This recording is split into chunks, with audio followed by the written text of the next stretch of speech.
Bienvenidos al segundo episodio de MC4 Talks, un podcast que lo que buscamos es mostrar la evolución del Open Finance en Latinoamérica, y en cada episodio reunimos expertos de la región y obviamente hoy están conmigo 3 expertos que nos van a hablar sobre Open Finance. Tatiana Flores, especialista en regulación y finanzas inclusivas, Carlos Miranda, director de LATAM de MC4 y José Gómez, Territory Manager de Sensedia. Mi nombre es Viviana Angulo y algo que me une con todos los expertos que hoy están en la mesa es que estamos algo vinculados o estuvimos en el área de emprendimiento, innovación y venture capital. Así que con mucho gusto empezamos la conversación y voy a pedir que cada uno de ustedes se presente y nos cuente cómo conecta con el Open Finance y cómo llegan al rol en el que están. Empezamos contigo, Carlos. Gracias, Vivi. Nada, un gustazo compartir este espacio con ustedes.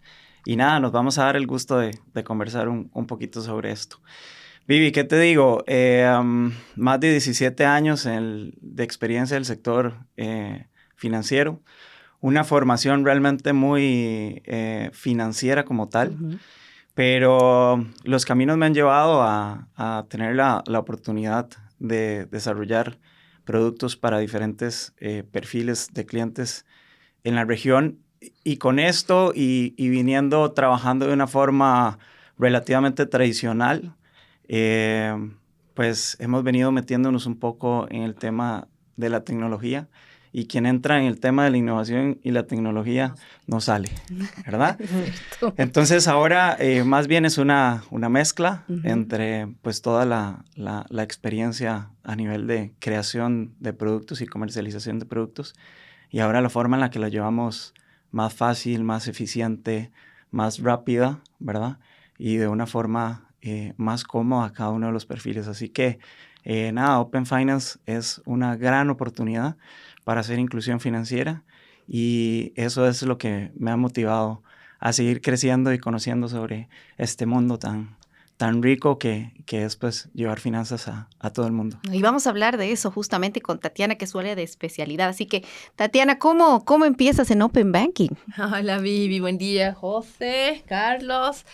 Yo creo que va más o menos por el mismo camino. Hace unos años, cuando empiezan a como esquematizarse estos primeros marcos regulatorios que dan pie al Open Banking, y bueno, esta regulación de estas primeras interfaces que muestra cómo realmente era el impacto en el usuario final, uh-huh. Yo creo que es algo que me motiva, me impacta, y de algo que pasa a ser muy técnico, se convierte en un impulso en tratar de llevar adelante estos esquemas colaborativos, interoperables, que generen una inclusión financiera. Es lo que realmente ha motivado que esté hoy aquí con ustedes. Bienvenida. José, tu trayectoria hasta el Open Banking. A mí casi que la vida me puso aquí obligado. Porque me forzó. Finalmente ya llevo 6 años haciendo parte de Sensedia, y Sensedia pues ya desde el inicio de la conversación de Open Banking en la región ha sido protagonista. Entonces yo claramente por derecha, obviamente por estar liderando la estrategia de expansión en parte de Latinoamérica, pues tenía que estar muy conectado con estos temas de Open. Llevamos hablando casi 4 años de estos temas en diferentes escenarios, con diferentes niveles de madurez.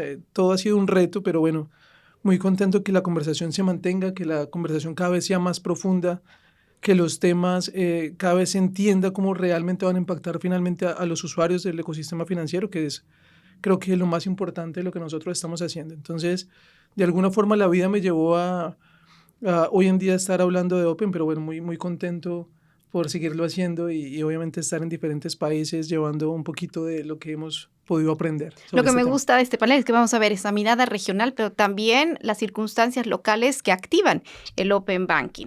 Bueno, entonces Open Finance propone utilizar y compartir de forma segura los datos de las personas, ¿no? Con permiso de estas, obviamente, y los comparte con otras empresas. ¿Para qué? Para ofrecer servicios más especializados y más útiles para ese cliente final. Es como comparar el teléfono fijo con el celular, porque aquí tengo mis datos, las manejo yo decido dónde entro, dónde salgo y qué utilidad le doy a eso, ¿no es cierto? Pero no es tan sencillo en Open Finance esto. Vamos a empezar a tocar el tema porque tienen varios componentes y actores que definen esa relación. Entonces, ya en materia, me gustaría, José, que me ayuden y todos ustedes desde su área de expertise a definir qué es Open Finance. Por ejemplo, desde el área de regulación. Tatiana. Bueno, yo veo el Open Finance como una revolución. Es una revolución del sistema financiero en la forma que se entienden, se accede, se usa el dinero y los servicios financieros. Eso es lo que nos proporciona el Open Finance. Una posibilidad de poner al usuario como protagonista principal, ¿no? Como dueño de lo que es, de su información, y deja de ser este receptor pasivo de los servicios financieros. Ya se convierte en el que direcciona cómo quiere recibir estos servicios financieros. El Open Finance es una oportunidad, sin duda, a nivel regional, local, mundial, global, de que podamos mejorar esta relación que tenemos con los servicios financieros. Una revolución. Carlos, ¿de acuerdo o no desde la mirada de la adopción comercial? Sí, yo lo enfoco más en esa oportunidad. Es decir, es una oportunidad para todos. En la medida de que todos vayan entendiendo y comprendiendo cuál es su posición dentro de Open Finance y digamos que encontrando las oportunidades que genera para el cliente final, para la banca tradicional, para las fintech, para las diferentes industrias no financieras que se pueden ver beneficiadas, ¿verdad? De un lado y hacia otro, desde la no financiera hasta la financiera y de la financiera hacia la no financiera. Esto es oportunidad total. Y el Open Finance es una oportunidad a que todos en un mercado, en un ecosistema financiero puedan verse beneficiados del compartir y consumir datos de una forma especialmente segura, que a nivel de mercado es lo que más hace clic, ¿verdad? De una forma segura y tener acceso a esa información y con esto empezar a construir productos y servicios mucho más personalizados. Bien. José, si quisieras darnos esa definición, pero además te animo a que nos ayudes a entender los componentes principales del Open Finance. Ok, listo. Bueno, digamos que el tema central de la definición de Open yo lo diría como es la evolución natural del sistema financiero. ¿Sí? Estamos pasando de una banca cerrada, unilateral, a una banca abierta, colaborativa. Creo que ese es el contexto principal, la forma más sencilla de resumirte hacia dónde estamos caminando. Obviamente todo esto orientado hacia mejorar la experiencia de los usuarios del ecosistema financiero. Ahora, cuando tú me hablas de los componentes del Open, ahí podríamos alargarnos un montón, porque depende de cuál es la vista que le estés dando a esta definición. O sea, tú lo puedes tomar, por ejemplo, desde como entidad financiera, ¿qué es lo que yo tengo que hacer? ¿Cuáles son esas partes? El marco financiero, de lo que hablábamos. Que componen este concepto, que es, por ejemplo, ver el Open como un componente técnico, unas capacidades técnicas que deben tener las compañías para habilitarse. Un componente de negocio es cómo yo voy a hacer que esto realmente sea funcional a nivel de negocio para la compañía, y otro es a nivel de experiencia de usuario. Entonces yo te podría hablar de esos tres componentes. Pero luego hablamos del concepto global de Open, entonces entendemos que también hay un aspecto regulatorio, ¿no? Hay un componente que se vuelve vital para poder mantener esto y darle tracción y que las entidades empiecen a involucrarse, y ahí el componente regulatorio también se vuelve un componente clave, ¿no? Una parte clave del ecosistema de finanzas abiertas. Entonces todo va a depender desde donde lo veas, pero lo más importante de todo yo creo es el usuario, que finalmente desde la visión que tú tengas, no importa si es desde una visión técnica, no importa si es de una visión regulatoria o de una visión de negocio, todo esto está orientado hacia que el usuario tenga una mejor experiencia con el ecosistema financiero, que se sienta más incluido, que hayan más servicios personalizados para él, que esa competencia que se va a empezar a abrir en el contexto de los diferentes actores del ecosistema financiero, pues toda esa competencia esté en pro de generarle beneficios a ese usuario final. Entonces creo que el componente más importante de todo esto es ese usuario que está deseoso por tener una banca mucho más inclusiva, mucho más cercana, que lo entienda y que realmente se vuelva una parte esencial de su día a día, ¿no? Y no se vuelva tal vez ese inquisidor que está todo el tiempo generando problemas, sino al contrario, un amigo más, ¿no? Creo que hacia allá debemos apuntar. Creo que suena muy filosófico, suena como, es un discurso como más bien bonito, dreamy. Pero sabes que creo que es la forma correcta de abordarlo, ¿no? Sí. Es eso lo que estamos haciendo. Todos los que trabajamos en el contexto de Open debemos verlo de esa forma. estamos trabajando para mejorar el sistema financiero para los usuarios. Me das muy buen pie porque ahora vienen 2 preguntas y vamos a entrar al área de expertise de Tatiana, la regulación. ¿Cuáles son los desafíos críticos, Tatiana, que enfrentan los países en Latinoamérica al momento de implementar Open Finance? Baby, yo creo que si partimos de esto último que acaba de decir José, que es el tema del usuario, un punto importante es obviamente el tema de la protección de tus datos, ¿no? Uh-huh. Ya tú como dueño de tus datos autorizas que esos datos sean procesados, analizados para justamente empezar la parte comercial a ofrecerte y personalizar estos productos y servicios que se van a adecuar a tus necesidades. Entonces sí creo que es relevante que desde la parte regulatoria genere protección, seguridad jurídica, con eso que se maneja tan propio, tan tuyo, y que los actores del ecosistema del Open Finance no solamente estén guiados por estos criterios regulatorios, sino que además vayan hacia futuro implementándose nuevos mecanismos de seguridad, mitigadores de riesgo, mitigadores de fraude, el tema de seguridad de la información y todos estos otros aspectos en estándares regulatorios que todos podamos entender, hablar el mismo lenguaje y utilizar y aplicar, ¿no? Creo que ese es uno de los puntos fuertes y críticos del tema del Open Finance. Importante. Carlos, en este cambio de creencias de vida financiera, porque de eso vamos a hablar bastante en todo este episodio, desde tu experiencia en la comercialización de servicios financieros, las instituciones tradicionales, bancos, aseguradoras, ¿cómo comunican el beneficio del Open Finance a ese usuario, especialmente en este mercado latinoamericano, donde aún existe la desconfianza, ¿no? Son mis datos. Además, no tengo la tradición de ver esos datos como míos, que ahora vamos a hablar de eso más en profundidad. Sigo en la misma línea romántica, porque así tiene que ser. O sea, realmente, primero, la entidad, la institución y el sistema financiero tiene que creérsela, comprenderla para poder venderla.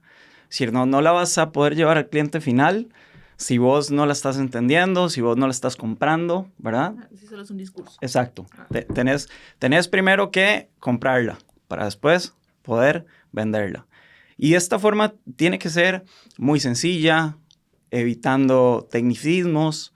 Tenemos que hablarle al cliente final, exponerle los beneficios que va a llegar a tener con esta normativa y con este estándar de compartir los datos, entender cuál va a ser el beneficio financiero para mí, cómo va a impactar mis finanzas personales o mis finanzas empresariales, ¿verdad? ¿De qué forma voy a tener yo esa visibilidad 360 de mi sanidad financiera por medio de un buen Open Finance, ¿verdad? Ahora, antes de esto, hay que entender sobre qué concepto estamos trabajando, porque si algo nos ha enseñado el Open Finance, creo es que, o sea, estándar tiene que ser, sí, pero hay que adaptarlo a cada mercado y hay que adaptarlo a cada región y hay que adaptarlo inclusive a cada nicho de mercado al que queremos llegar, porque antes de comunicar, o sea, tenemos que entender dónde está la base. ¿Qué se sabe sobre bancarización? ¿Qué se sabe sobre inclusión financiera? ¿Qué conocimiento ya tenemos de los productos o no? ¿Verdad? Vamos a tener mercados, al igual que en toda Latinoamérica, con variaciones enormes. O sea, van a haber personas con conocimientos amplios, van a haber personas con cero conocimiento en la bancarización. Quizás vaya a ser su primera experiencia.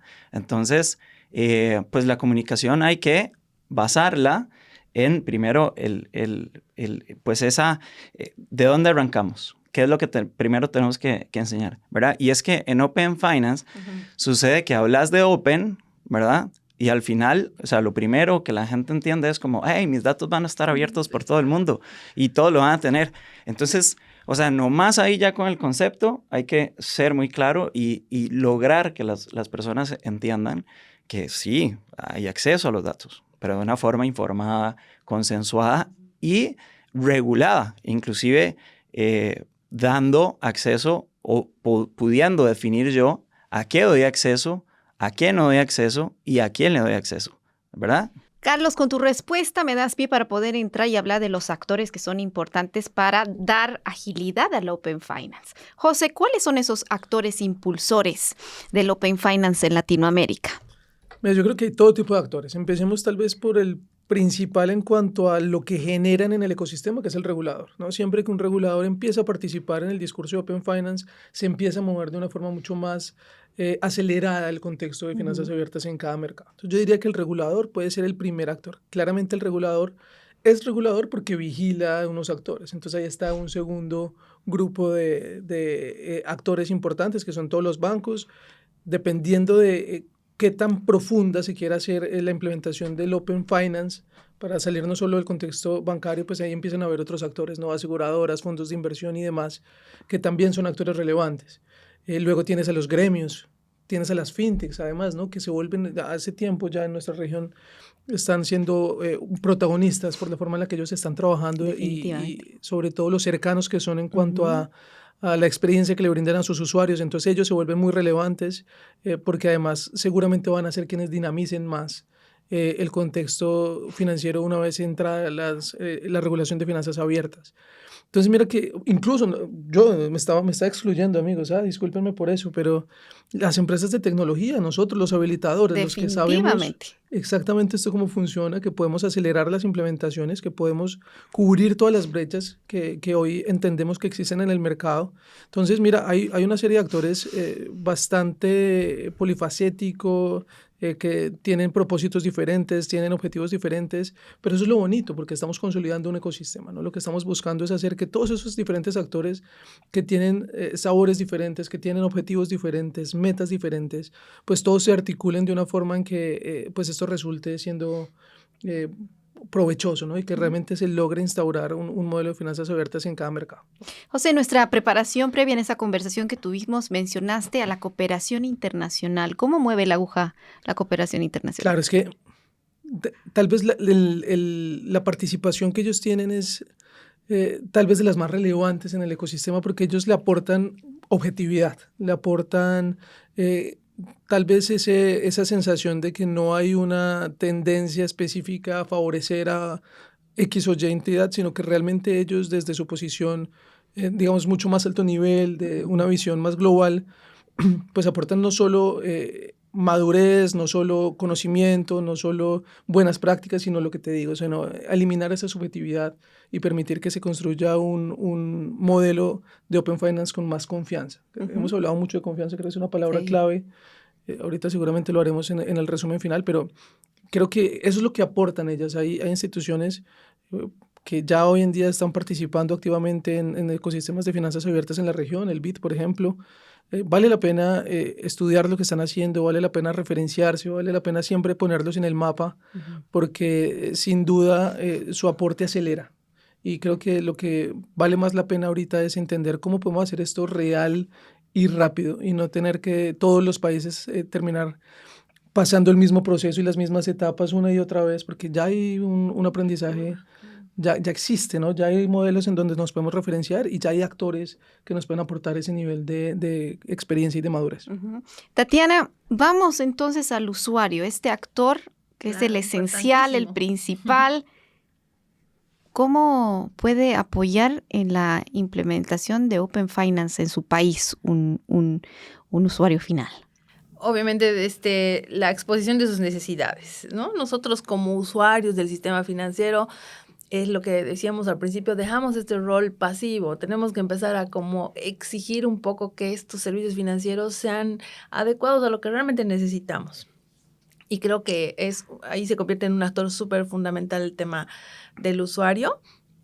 Pero también pensando un poco en cuál es el propósito del Open Finance, ¿no? El Open Finance, si bien es un negocio, tiene habilitadas las rutas, los canales a nivel tecnológico, a nivel comercial, etcétera. El propósito final es mejorar la vida de todos y todas, ¿no? Entonces yo sí creo que podemos ponerlo en ese rol al usuario. Y hay un punto importante que comentábamos hace un tiempito, Vivi, que es esto que, por ejemplo, hizo Colombia, ¿no? Con la guía de los usuarios, de enseñarle a este usuario, a este consumidor, a cómo manejarse en este ecosistema, a dejar de temerle a compartir sus datos y a entender que eso más bien va a mejorar su relación con el sistema financiero. Entonces, sí, eso me parece un caso de uso buenísimo que hizo Colombia y que creo que es un modelo que tenemos que replicar los países de la región.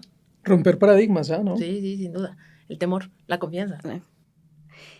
En términos de crear y desarrollar esa confianza y esa credibilidad, pues las regulaciones de cada país es el andamiaje, ¿no? Es el andamiaje y en esa mirada latinoamericana, José, ¿qué características en común has visto en las regulaciones o leyes que más habilitan el escenario para el Open Finance? Mira, yo creo que finalmente los estándares son comunes, ¿no? Y no solo a nivel regional, te diría que a nivel global. Todo lo que tiene que ver con definiciones técnicas de finanzas abiertas es casi que estandarizado a nivel mundial. Hay algunos países que ponen su sabor, como tú decías, Carlos, antes. Hay algunos que tienen características específicas que hacen que estos componentes sean particulares, ¿no? Pero finalmente todo tiende a ser homologado, ¿no? El objetivo es aprender, como te digo, de esos contextos previos y de esos mercados que ya han implementado esto de forma exitosa. Aquí en la región, por ejemplo, nosotros vemos muy de cerca los casos de los 3 mercados más avanzados en finanzas abiertas de Latinoamérica, que son Brasil, Colombia y Chile. Son regulaciones bastante similares, centralizadas, con un directorio central gestionado por el regulador. Digamos, esto es bastante común, tal vez algunos cambios específicos, por ejemplo, en temas de consentimiento, Chile adoptó una tecnología un poco más moderna que es RAR, Grant Management, que tiene una profundidad diferente, una estructura y un flujo diferente, pero finalmente, digamos, la finalidad específica de la tecnología y la forma en la que se estructura los estándares técnicos en los mercados en donde estamos es bien similar, ¿no? Y siempre parte de una referencia principal de los mercados que están más evolucionados. Y luego, cuando hablamos sobre todo lo que tú mencionabas también en tu pregunta de el marco regulatorio, o sea, además de estar hablando de cómo se va a hacer eficiente compartir datos de forma abierta, acompañado de una regulación que es la base de finanzas abiertas, pues esto tiene que estar acompañado también de una regulación muy avanzada en términos de protección de datos, una regulación avanzada también en términos de uso de tecnología en diferentes mercados, que parecería una obviedad, ¿no? Parecería que la mayoría de mercados pues deberíamos estar ya muy nivelados en este contexto, pero no, resulta que no. Incluso aquí donde estamos hoy, en Bolivia hay todavía una brecha grande en términos de regulación sobre uso de tecnología. Entonces, toda esa evolución que acompaña finanzas abiertas, pues tiene que considerarse y tiene que crecer y tiene que avanzar en el mismo ritmo que está avanzando la necesidad en el mercado. Porque siempre hemos dicho nosotros desde SenseDia, y muy seguramente vamos a estar de acuerdo, la regulación tiene que volverse un habilitador de la innovación y no tiene que volverse un freno a la innovación. Y eso tiene que ser la base, la tesis básica sobre la cual se defina cualquier modelo regulatorio, sobre todo en un contexto de finanzas que realmente tiene injerencia sobre todas las personas de cada mercado, ¿no? Definitivo. Esa conversación interna en el país, cuando ves evolucionar, Tatiana, ya que mencionas Bolivia, nosotros vemos evolucionar una infraestructura fintech, ¿no? Una comunidad fintech, una comunidad emprendedora, ya fondos de inversión que invierten y la vertical más de mayor inversión de captación, al igual que en Latinoamérica, en Bolivia también es fintech. Entonces, el regulador está mirando todo esto. Sí. ¿Cómo estas lecciones aprendidas y este movimiento tan dinámico hace que el regulador empiece a pensar cómo modernizar estas regulaciones? Tú que estás tan cerca, Tatiana, a ese regulador, ¿qué está escuchando y cómo se está moviendo? Bueno, yo vengo del mundo de la regulación y creo que por eso lo hice la Vivi. Sí, la verdad es que mi perfil es de cumplimiento y yo estoy convencida de que el primer filtro siempre es el cumplimiento normativo, ¿no? Y para este cumplimiento que este cumplimiento sea efectivo, tiene que haber un entendimiento del regulador sobre cómo se mueve el ecosistema. Y eso parte básicamente de esta conexión público-privada, ¿no? El regulador aprende de cómo el sistema, las empresas, los agregadores, los usuarios están interconectando en el tema de Open Finance para regular. No puedes regular a ciegas, y creo que ese es uno de los puntos que es importante que esté en mesa, no solamente en Bolivia, en la región. Se importan, lo decía José, importan modelos, porque la curva de aprendizaje no la tienes que volver a pasar, ¿no? Ya la está tienen hecho. Los países. Tienes entonces, legislación exacto. comparada, tienes frameworks, tienes... Correcto. Entonces, importas eso, mejoras, entallas en tu público, en tu país, y yo creo que con eso puede realmente despegar y habilitarse el tema del Open Finance. Una regulación equilibrada, ¿no? Pasemos, ¿qué les parece al tema de estándares técnicos e interoperabilidad? Carlos, desde tu experiencia, ¿qué tan preparada está la infraestructura tecnológica de los bancos y fintechs en Latinoamérica para cumplir estos estándares? En el episodio anterior hablábamos justamente de esa arquitectura que va migrando, ¿no? Y cuáles eran los retos y beneficios de un cliente en migrar hacia arquitecturas híbridas. ¿Cuán preparada está esta infraestructura en Latinoamérica en los clientes que MC4 ha visto hasta el momento? Vivi, qué pregunta. Es muy amplio, ¿verdad? Y tan variado como puede ser la región, como puede ser cada país y como puede ser cada segmento. Banca, cooperativa, financiera, fintech, todos a un nivel tecnológico diferente, ¿verdad? Ahora, dejando, digamos, de lado el tema técnico que ya se vio en el capítulo anterior, bastante amplio, tratando de trazar como una posible línea en la que puedan trabajar las instituciones para llegar a tener una infraestructura más moderna, es volver a hablar sobre el hecho de esa deuda técnica que existe en las organizaciones. Es decir, eso ya no hay que investigarlo. Está. La deuda técnica existe. Entonces, ahora está en, ¿cómo hemos venido creando nosotros esta infraestructura? ¿Sobre qué hemos venido trabajando? La mayoría de las organizaciones están montadas sobre monolitos que no permiten hoy tener flexibilidad, que crean un time to market increíblemente lento, tardío, fuera de momento, ¿verdad? Entonces, pues hoy podríamos decir que las organizaciones tienen una obligación muy importante y bueno, parte de esto, y como en el capítulo 1 se comentó, esto no tiene que ser de la noche a la mañana, no tienes que cambiar esa infraestructura de la noche a la mañana.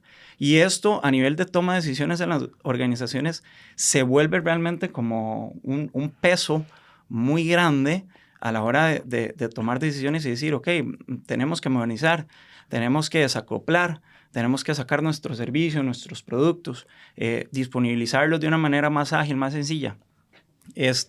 Pero se ve en un escenario completo y no tiene por qué ser así, ¿verdad? Hay que empezar a desarrollar estrategias escalables en las que podamos priorizar dentro de nuestros servicios, dentro de nuestros productos, dentro de nuestro día a día, qué es lo que más está cargando, ¿verdad?, nuestra infraestructura tecnológica, dónde está el peso de lo que podría estar siendo más tieso dentro de nuestros servicios y priorizar en ir sacando y desacoplando algunos servicios, algunos productos poco a poco hacia un mercado o hacia una infraestructura más escalable, menos rígida, ¿verdad? Y que esto realmente permita, especialmente a nivel comercial, porque, a ver, las organizaciones, muchas están hoy esperando una regulación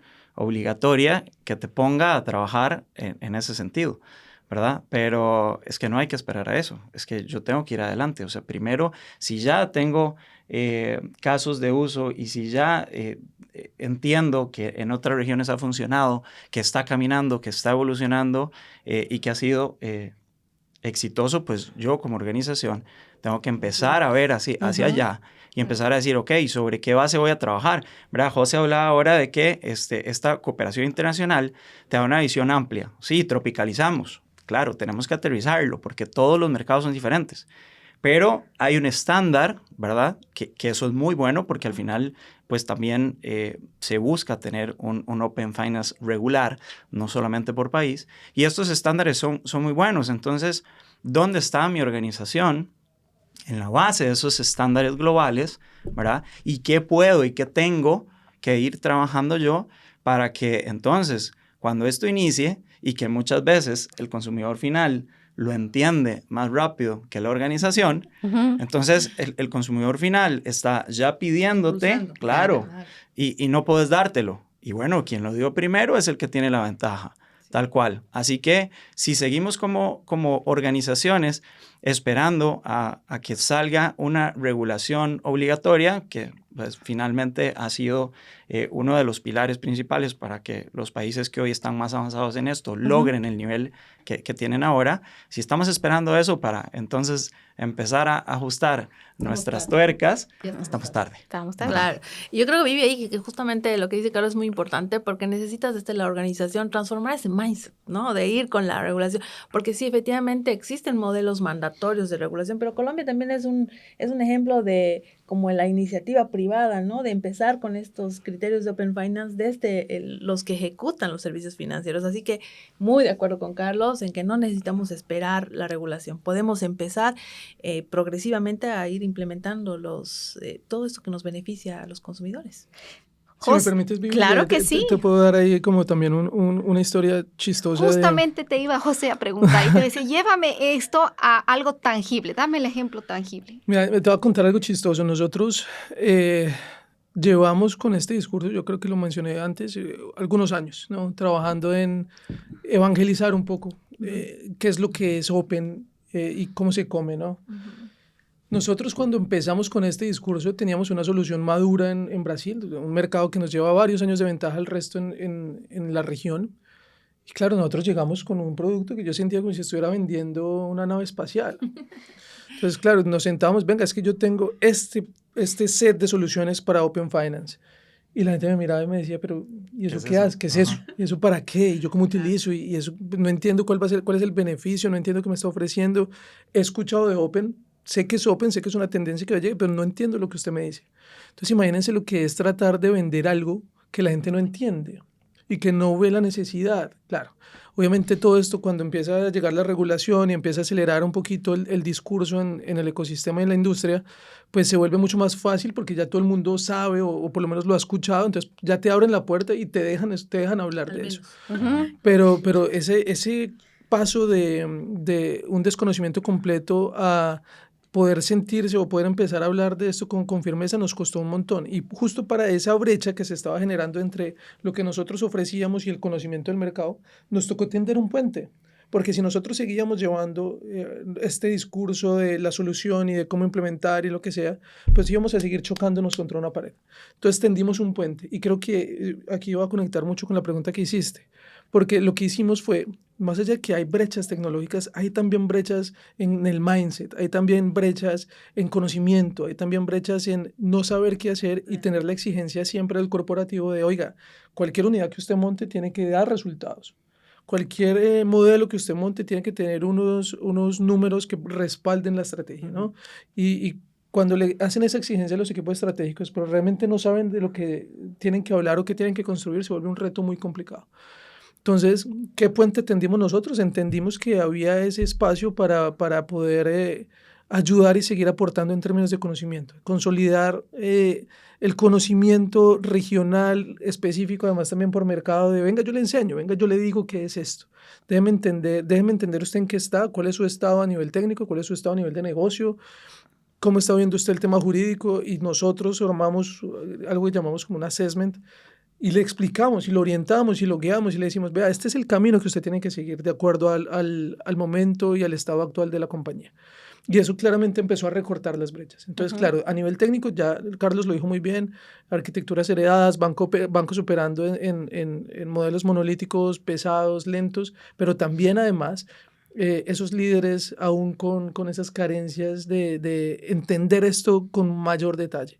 Y bueno, pues creo que lo importante es que las instituciones entiendan que esto no es plug and play, ¿no? Esto no es, salió la regulación, entonces hay un proveedor, yo conecto la solución y ya queda habilitado. Apago aquí, enciendo acá y voy. Y voy, ¿no? Es un proceso que exige una madurez diferente y que, bueno, tal vez así como ha pasado en otros contextos en el desarrollo tecnológico de diferentes industrias, pues son oportunidades que se nos dan, que se les abren las instituciones para empezar a preocuparse por cosas que van a ser mucho más profundas, como modernizar su arquitectura. Que esto no simplemente debe estar ligado a cumplir con unas exigencias de Open Finance, tiene que estar ligado a un nuevo contexto de negocio, ¿sí? Y eso es bien interesante. Entonces, no es un plug and play, es, venga, ¿qué tengo que hacer yo antes de que empiece a salir la regulación para yo cubrir mis brechas de conocimiento y cubrir mis brechas técnicas para que cuando eso esté, ya yo esté completamente listo para afrontarlo? Y eso es un mensaje bien poderoso, porque la mayoría de instituciones hoy están pensando simplemente en, no tengo presión regulatoria, no tengo que salir ya, yo espero a que tenga la presión regulatoria para acelerar, y no debería ser así, porque entonces ellos, los que sí están viendo esto como una oportunidad de negocio, te van a llevar bastante ventaja cuando salgas. Porque van a tener ya esa interacción con el usuario, entonces su curva de aprendizaje y la fidelidad y la confianza la van a crear más rápido. Pero ¿no es cierto? yo creo que José da en un clavo, y es ese cambio de chip. O sea, el detalle es que hay, o sea, el mercado dueño de esta solución, el mercado financiero, o sea, está pensando en que me obliguen, que vengan y que me digan cómo lo hago y cuándo lo hago, ¿verdad? Pero es que el chip tiene que cambiar, porque es que el chip es altamente comercial. O sea, es un beneficio enorme para las instituciones. Y entonces ya no es un tema de cumplir regulación. No hay que verlo como un tema de cumplir regulación. Claro, porque ahí es donde está el crecimiento, el abarcar más terreno, el abarcar más mercado, el atraer nuevos clientes, el poder generar nuevas alianzas y sobrevivir. Sí, porque yo creo que quien no implementa realmente esta mirada hacia adelante tiene que pensar en cerrar. Los escucho y están abriendo brecha, en realidad. José, ¿cómo describirías el que Sensedia haya ayudado a posicionar el tema de Open Banking en toda Latinoamérica? La verdad es que ha sido un camino que ha sido más duro de lo que parece, ¿no? Pero lo has disfrutado. Hoy en día lo vemos, y todavía creo que nos queda bastante camino por recorrer, pero mira, un reto. Desde el inicio nosotros acompañamos la definición regulatoria en Brasil y estuvimos muy de cerca con el Banco Central acompañando la definición de esos estándares técnicos en el mercado que más penetración de Open Finance ha tenido, que más beneficios tangibles hemos logrado capturar a nivel mundial. Así que ahí empezó todo. Bueno, además también yo creo que podemos ir incluso más atrás. Cuando empezamos a hablar de estándares, o cuando se empezó a hablar de estándares a nivel mundial, pues las APIs aparecieron como la forma más segura, más estandarizada, más eficiente, más escalable para poder operar un modelo de finanzas abiertas. Y siendo Sensedia una compañía que realmente es una empresa de tecnología, que tiene soluciones en capa de integración, nosotros nos especializamos en temas tecnológicos. Nosotros resolvemos gestión de APIs, resolvemos gestión de microservicios, flujos de integración, eso es lo que hace Sensedia.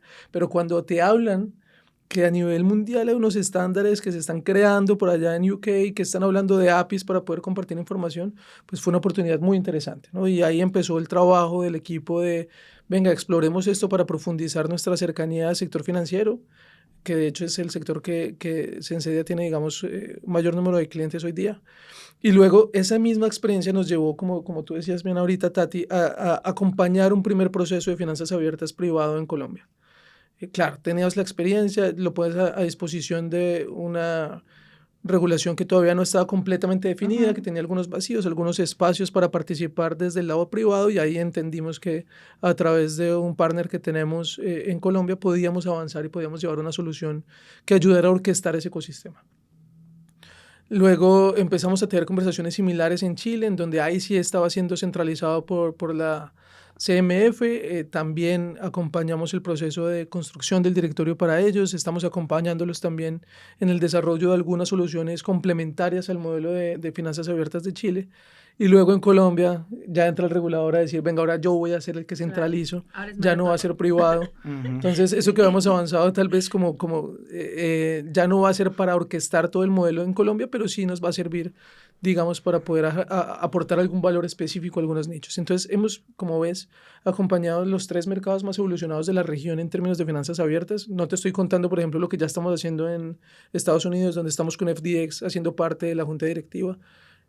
Eso da espacio por otro podcast porque lo anotamos como tema. Otra charla interesante, pero mira, estamos moviéndonos, digamos, con mucha versatilidad en diferentes mercados y con un discurso muy potente, porque queremos que esto se entienda como la punta de lanza, pero de ahí para atrás, temas de modernización, temas de realmente aportar la agilidad a esa capa de integración es donde Sensedia es fuerte y donde queremos llevar a los clientes que empiezan a trabajar con nosotros, o sea, que vean la oportunidad de consolidar ecosistemas fuertes que realmente aporten un valor a la punta y que se apalanquen en nuestros cambios regulatorios que, así como viene hoy el Open, mañana vendrán otros y seguramente la exigencia va a estar en estar bien preparado, ¿no? A esas nuevas dinámicas. Y hablando de lo que viene al frente de esa punta de lanza es la inclusión financiera. Sí, claro. ¿Qué pasa entonces ahí, Tatiana, cuando estamos hablando de inclusión financiera en países con alta informalidad y con usuarios vulnerables?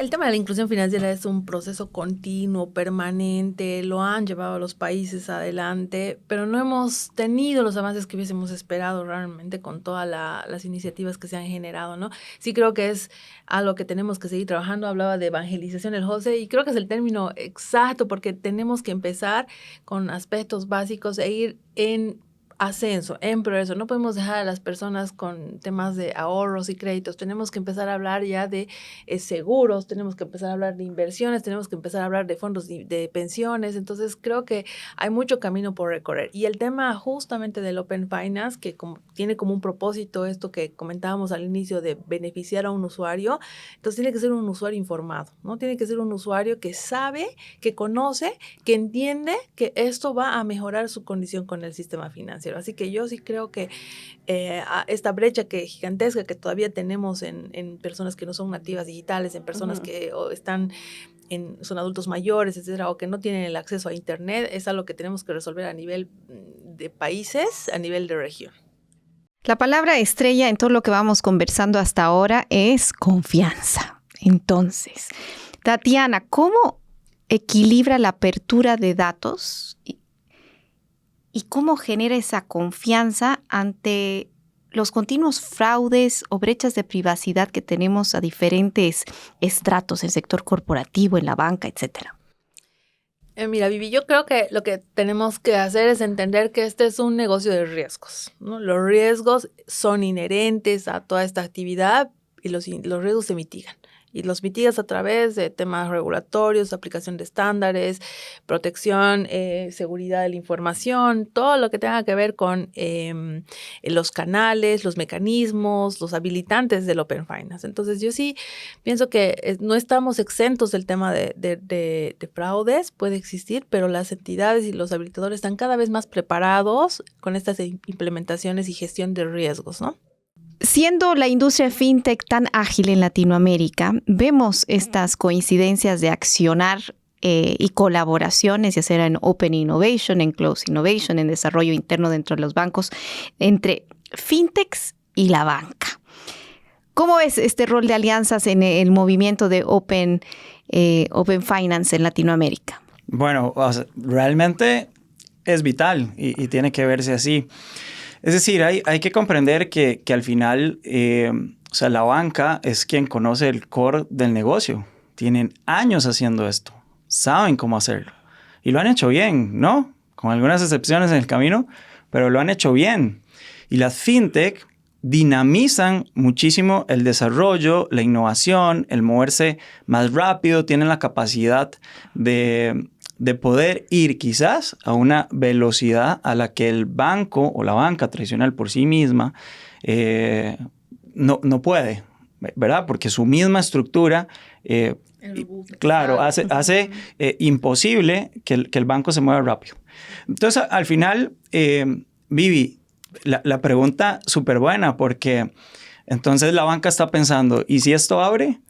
¿Será que las fintech se comen mi mercado? ¿Verdad? O sea, a ver, la competencia hay que verla desde el punto de vista positivo.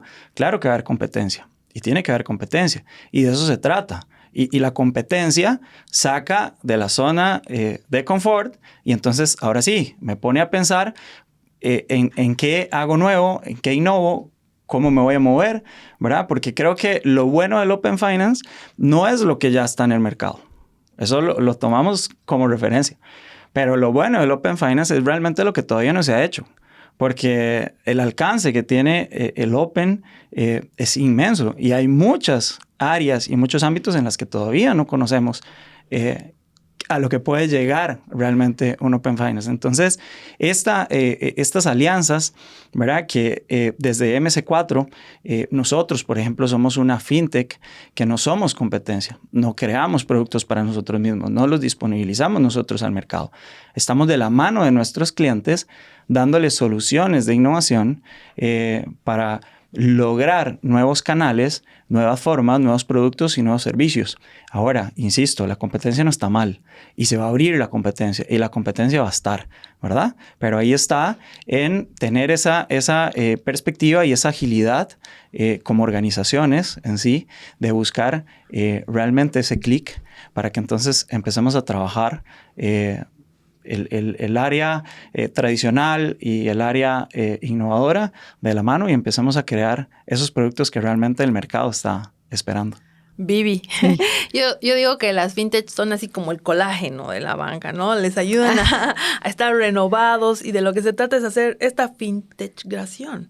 Porque la banca en general, que ha abarcado muchos productos financieros en el tiempo que tiene de vida, las fintech vienen, separan, personalizan productos específicos y lo que ahora se trata es de que esos dos actores en un esquema probablemente de Open Finance vayan en este tema de la personalización, hiperpersonalización de los productos y servicios con lo que conoce la banca, con lo que innova la fintech y nos fusionamos para mejorar el servicio, ¿no? Fintech, creación, pensaría que es el término Nueva que puede palabra. ajustarse.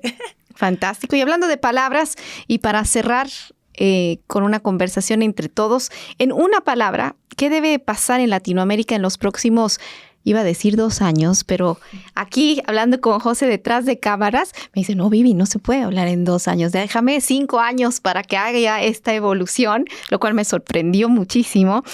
Una palabra. ¿Qué debe suceder para que Open Finance deje de ser esta promesa, esta mirada aspiracional que empezamos hablando de eso, de ese romanticismo, de esa aspiración, y se convierta en esta realidad masiva para todos?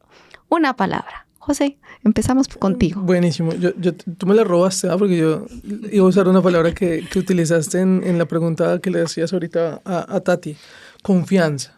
Y confianza vista desde diferentes ángulos, ¿no? Confianza vista desde el usuario, en donde él entiende que esto se está haciendo en beneficio de él, que abrir su información no significa violar su privacidad, sino significa entenderlo mejor para llevarle mejores productos.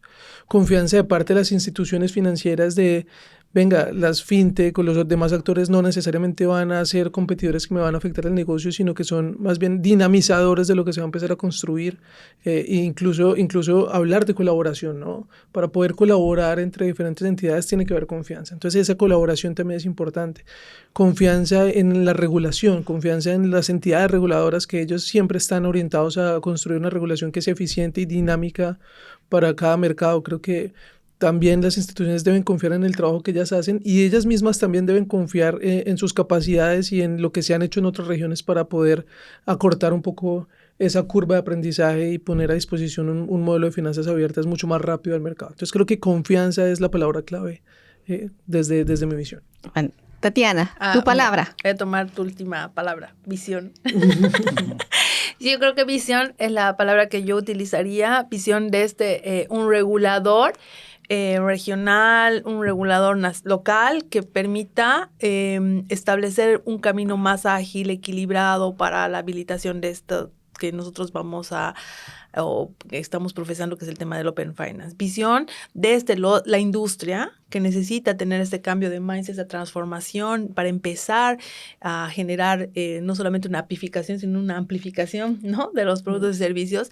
Y sí, obviamente, visión también desde nosotros como usuarios, de que merecemos tener productos que se adecuen a nuestras necesidades, no enlatados, productos que entallen con lo que queremos. Clarísimo. Carlos. Bueno, yo diría que disposición. Es decir, antes de generar confianza, es importantísimo tener una visión súper bien, pero hay que llegar a realmente tener disposición de hacer esto. Y esto, si bien es cierto, alguien lo tiene que impulsar, y si viene desde un regulador, pues todavía mejor, ¿verdad?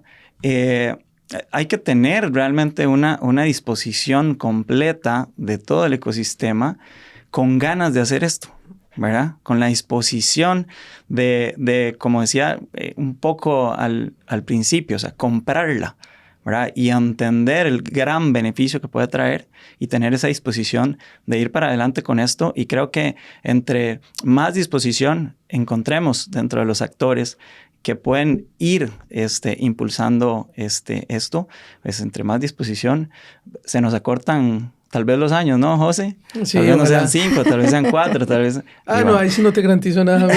Yo lo mismo me dijo a mí. No hablemos menos de No va a pasar, pero vamos a ponerle moral a eso.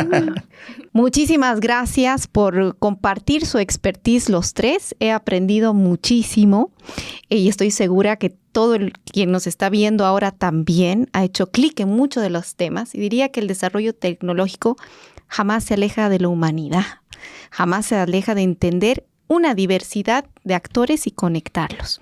Y vamos a seguir con más episodios de MC4 Podcast, justamente para poder adentrarnos de una forma sencilla, amena, pero con actores de gran referencia a nivel Latinoamérica. Así que nos vemos en el próximo podcast. Gracias, Vivi. Gracias, Vivi. Gracias, chicos. Gracias. Pura vida.